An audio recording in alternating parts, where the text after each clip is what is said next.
In the words of America's songbird, Rebecca Black, it's Friday, and you know what that means. Time for Road Racing 360. And not only Road Racing 360, the Road Racing 360 show presented by 1833 CJ Knows Accident and Injury Law. Thanks again to the show sponsor, 1833 CJ Knows Accident and Injury Law. Again, if you've been in an accident or wrongfully injured, give 1833 CJ Knows a call and they will get you taken care of. These folks ride, they race, and they know the law. They support the sport and are involved in the racing community regularly. So if you are in need, give them a shout. They'll get you taken care of. 1833 CJ Knows. Right there. See that bad boy? That's who you call. Kicking off this week with some news from MotoGP. Our Spanish amigo, one of the greatest to ever do it, Marc Marquez, is back in action. After missing almost all of last year and the first two rounds of this season, he is back to race this weekend in Portimao at the MotoGP race in Portugal. So big news where we were waiting to see when Marquez would be available to get back on the bike and how many rounds he would miss. Well, seeing as he is only missing 2 rounds, I would say that he still has a legitimate shot at the championship.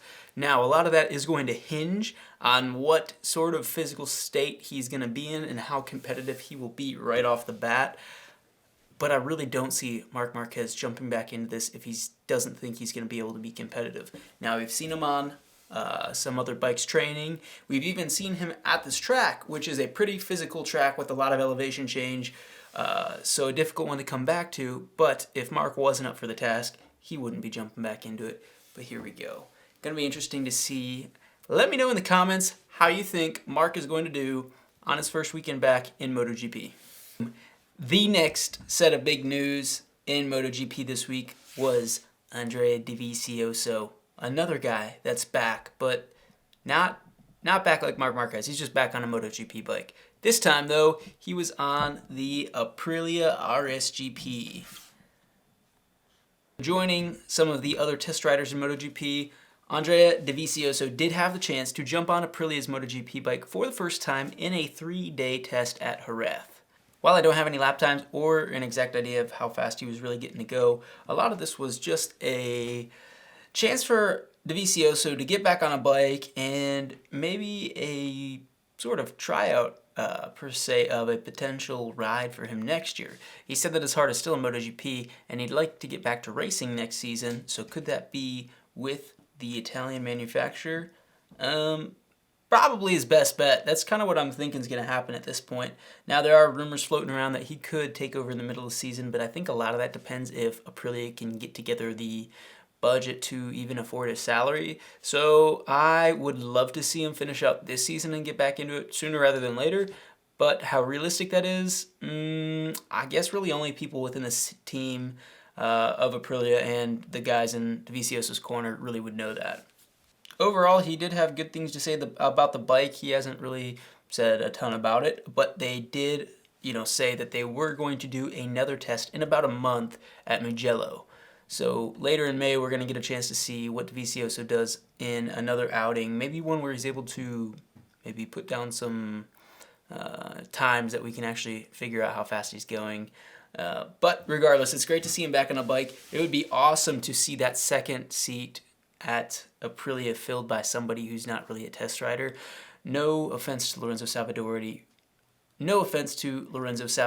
but he is no Andrea Dovizioso, as was shown in his first race where he finished light years behind his teammate Aleix Espargaro.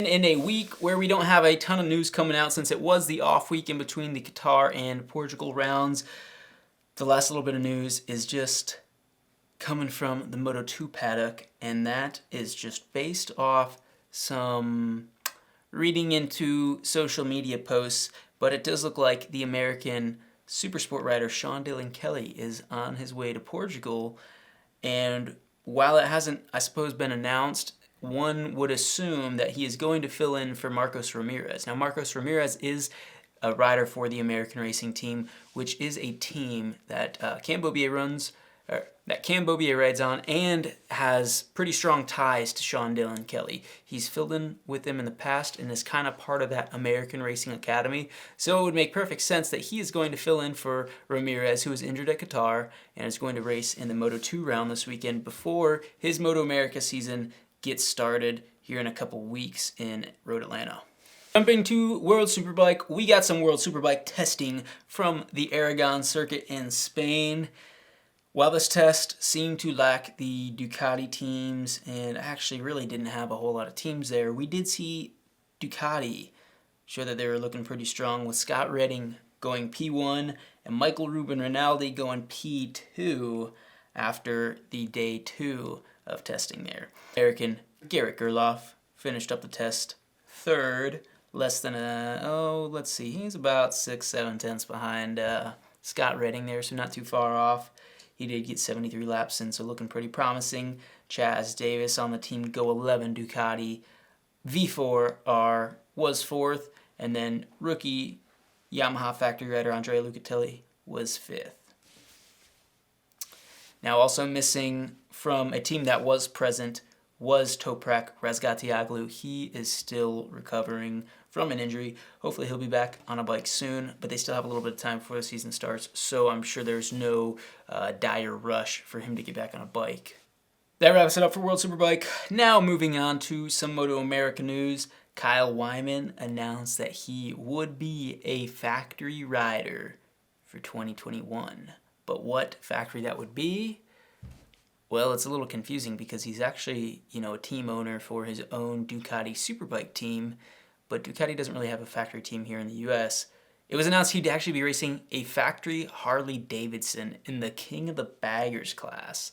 Pretty cool to see Kyle get a shot on a factory squad, even if it is a Harley in a King of Baggers form. But it'll be pretty sweet. It seems like they've been doing quite a bit of testing to get that thing dialed in, which they're going to need to because the factory Indian team with Tyler O'Hara has been looking pretty strong and been able to do a fair amount of preseason testing as well. For me, this is really cool because I started my pro career racing both those guys in the Vance and Hines Harley Davidson series on XR 1200s. Both these guys were class regulars and winners in the class, so it's going to be pretty sweet to watch them battle it out on big old baggers this season. Now, speaking of baggers, it was also announced that the King of the Baggers class would get a title sponsor, and that is Mission Foods. If you're not sure what they are, they make like tortillas and chips and all sorts of tasty Mexican products.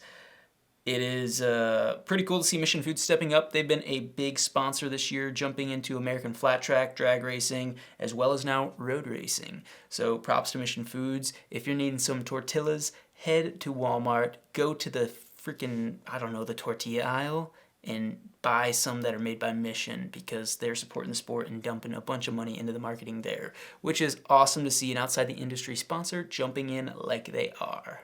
Hey, Mission Foods, if you want to throw your boys some tortilla chips, I wouldn't say no. National Foods aisle. Producer Colin informed me it is the International Foods aisle where you will find that apparently. Thank you, Colin. Final news for the week, it was announced that Jack Roach would be riding for Westby Racing on their Yamaha R3.